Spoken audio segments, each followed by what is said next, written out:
Friends 'war 2' trailer చూసిన తర్వాత మొదటి ఫీలింగ్ ఏమిటంటే, బాలీవుడ్‌లో ఇటువంటి mass plus clash action trailer చాలా కాలం తర్వాత వచ్చిందనే భావన కలిగింది. హృతిక్ రోషన్ ఎంట్రీ నుండి ట్రైలర్ చివరి వరకు స్క్రీన్‌పై ఆయన స్టైల్, ఇంటెన్సిటీతో ఎంతో భావంగా మిక్స్ అయిందని చెప్పొచ్చు.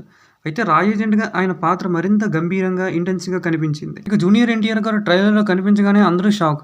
దానికి కారణం ఆయన look, body language, action performance అన్నీ ఇంటర్నేషనల్ స్టాండర్డ్స్‌కి అనుకూలంగా అనిపించింది. ట్రైలర్ మొత్తానికి అర్థమవుతుంది ఇది యుద్ధం కాదు, దేశభక్తితో నిండిన ఇద్దరు శక్తివంతమైన మనుషుల మైండ్ గేమ్ అని. విజువల్స్ చూస్తే హాలీవుడ్ రేంజ్‌కి సమానంగా ఉన్నాయి. Action scenes, editing, background score అన్నీ టాప్ క్లాస్.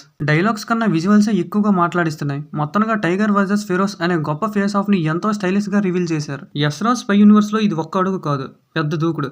పాత సినిమా కథలను కలిపి ఒక మాస్ క్లైమాక్స్ కోసం బలమైన బేస్ సిద్ధం చేస్తున్నారనిపించింది. హృతిక్ వర్సెస్ ఎన్టీఆర్ ఫైట్స్, దేశభక్తి, మైండ్ గేమ్స్, ఇంటెన్సిటీ అన్నీ వార్ 2లో హైలైట్స్ అవుతాయని ట్రైలర్ నుంచే అర్థమవుతుంది. సినిమా కోసం ఎంత ఎదురు చూస్తున్నామో ట్రైలర్ చూశాక రెట్టింపు అవుతుంది. చివరగా ఈ ట్రైలర్ చూసిన తర్వాత మీ అభిప్రాయం ఏంటో కామెంట్స్‌లో చెప్పండి. Thank you for watching.